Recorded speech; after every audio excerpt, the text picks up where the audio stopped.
You're watching Traders Morning Setups with Dex the Algo Capitalist. Dex created his Pulse Wave price trigger reports over 2 decades ago, and he's been using them to ride the pulse waves as a full-time trader ever since. Find out more about Dex's reports and sign up for our next webinar to learn how to use them at pulsewavetrading.com.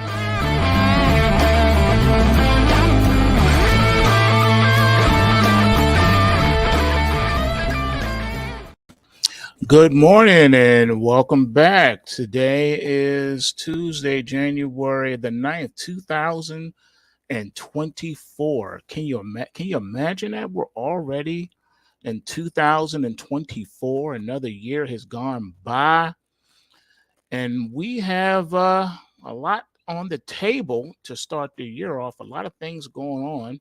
We'll get the answer on Thursday about the Bitcoin ETF situation. Will it or won't it? What will the SEC do? And we also have CPI data coming out. So, and we're just kicked off earnings season. So there's a lot of things going on to be equipped and ready for. So the overnight markets look like this. We got the US dollar index up 16 pips at 102.37. We have the euro down 22 pips at 109.71. The pound sterling is down 41 pips at 127.24. The Aussie is off 28 pips at 67.09. Bitcoin futures down 200, trading at $47,105. Ethereum futures are down 74.5 at 22.87 even. Crude oil futures up $1.30 a barrel at $72.07 a barrel. We have nat gas up 16 cents at $3.14.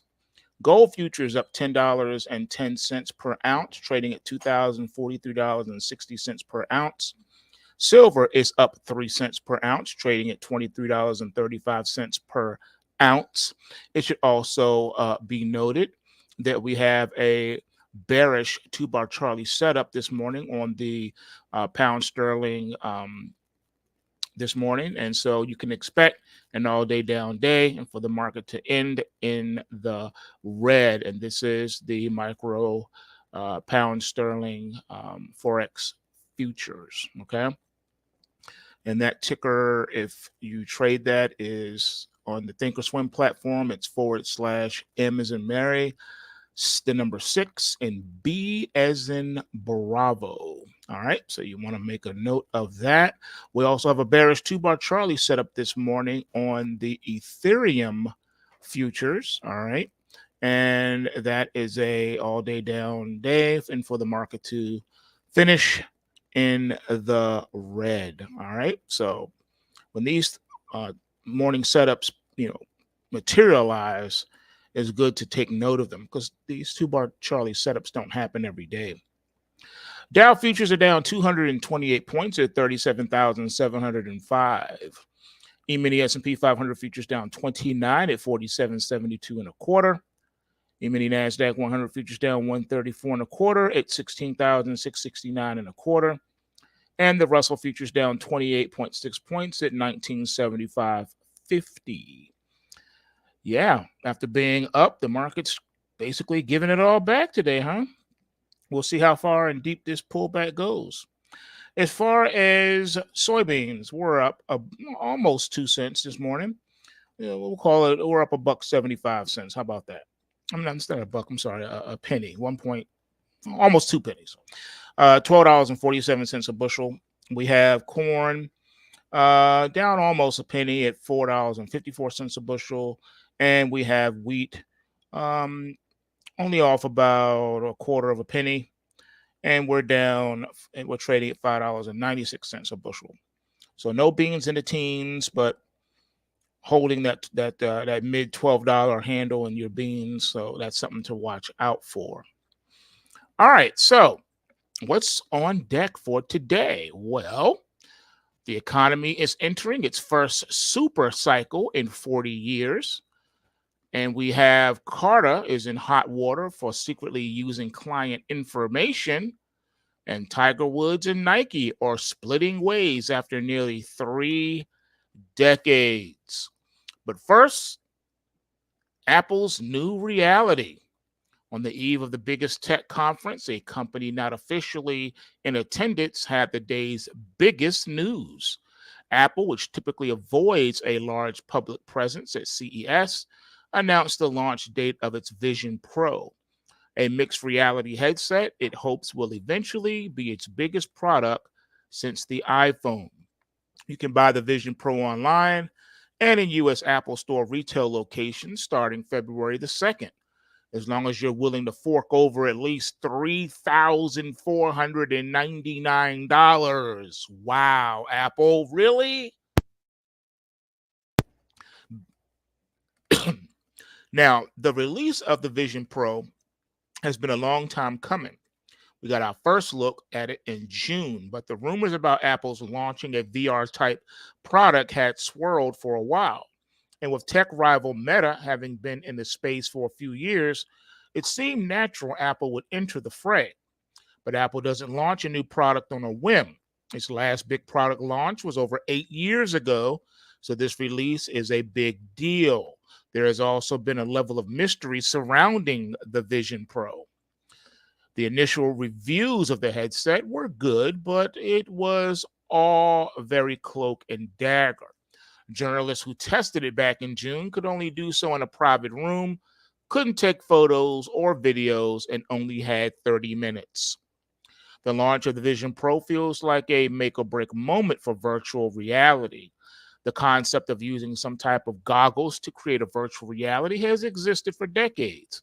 Old school gamers will remember Nintendo's ill fated Virtual Boy, which was one of the company's biggest failures.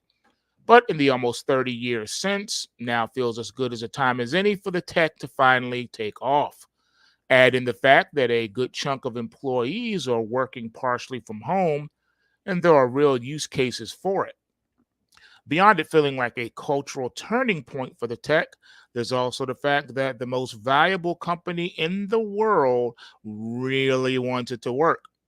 With the market cap nearing $3 trillion, Apple isn't hurting, but the company is facing its fair share of headwinds, from a ban on Apple watches to underperformance in China, one of its major markets. Apple could use a big win, and the Vision Pro could be just that. As BI's Julie Port previously wrote, the headset could be at the core of creating a multi-billion-dollar market for entertainment. A recession could still be possible. Talk of a soft landing has been ramping up lately, with lower inflation and strong employment numbers driving the conversation. But according to Deutsche Bank, such trends could indicate a downturn. Markets are stumbling despite a red-hot end to 2023 on Friday. The S&P 500 notched its first losing week in 10 weeks.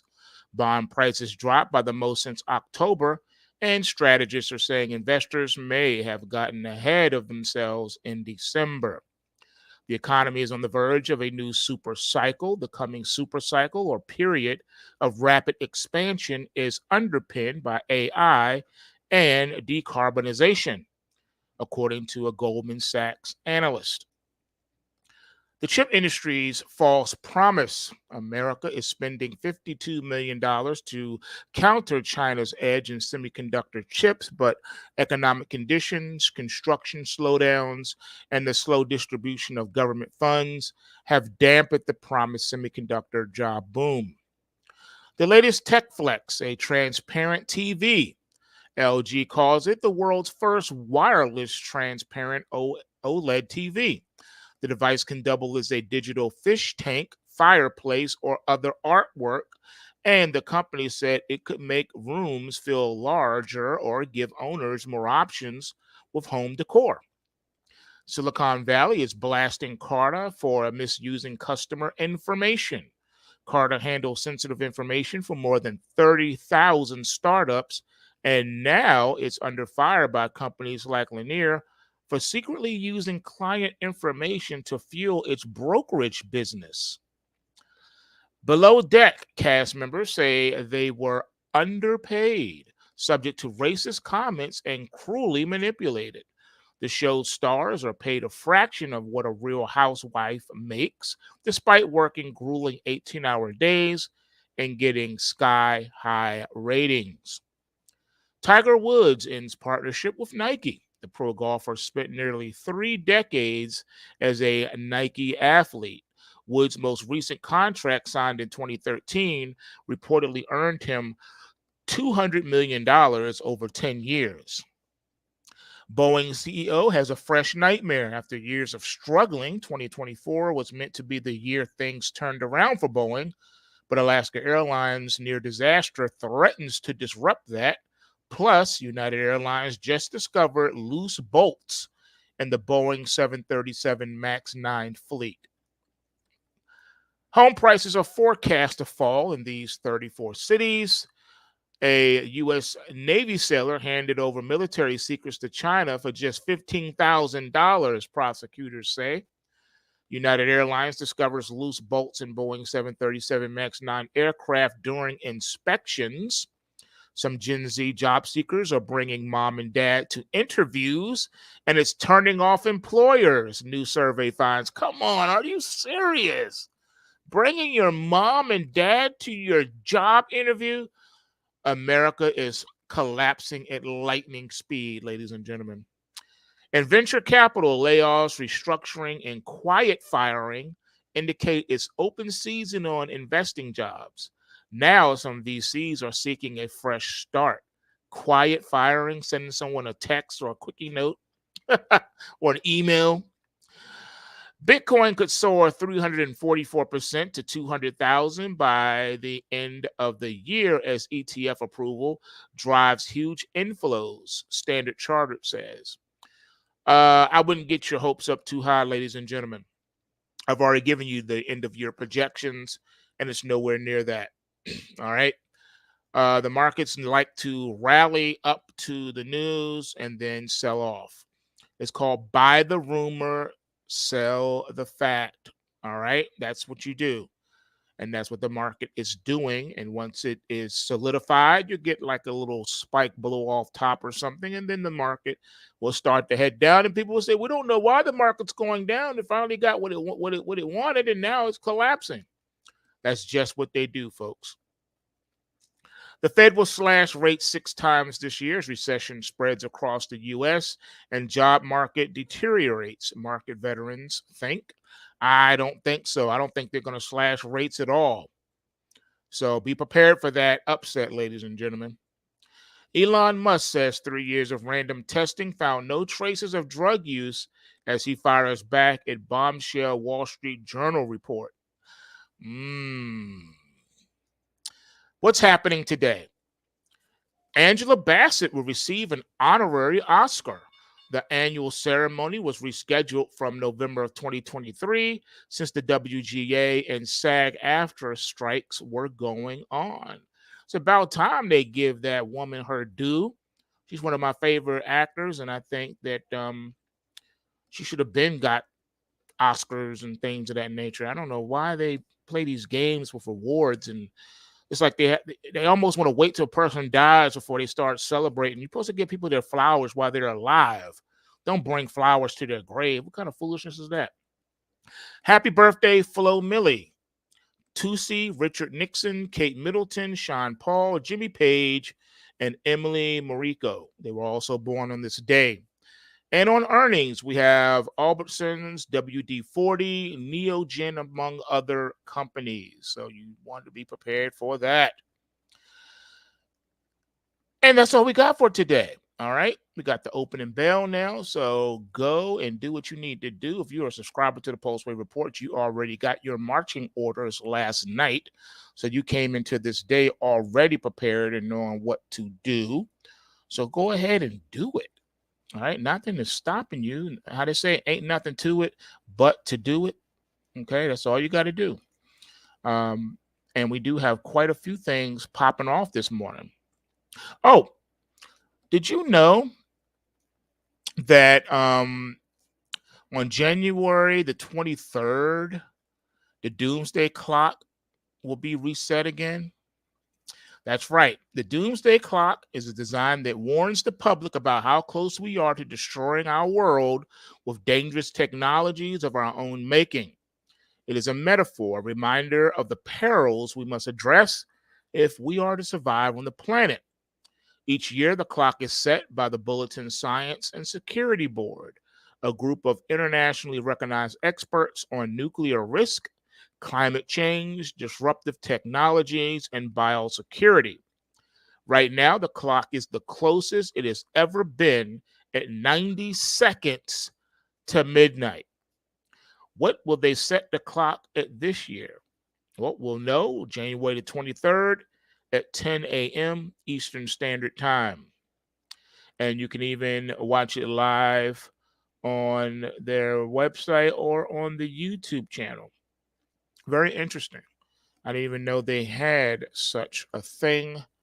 But there it is. All right.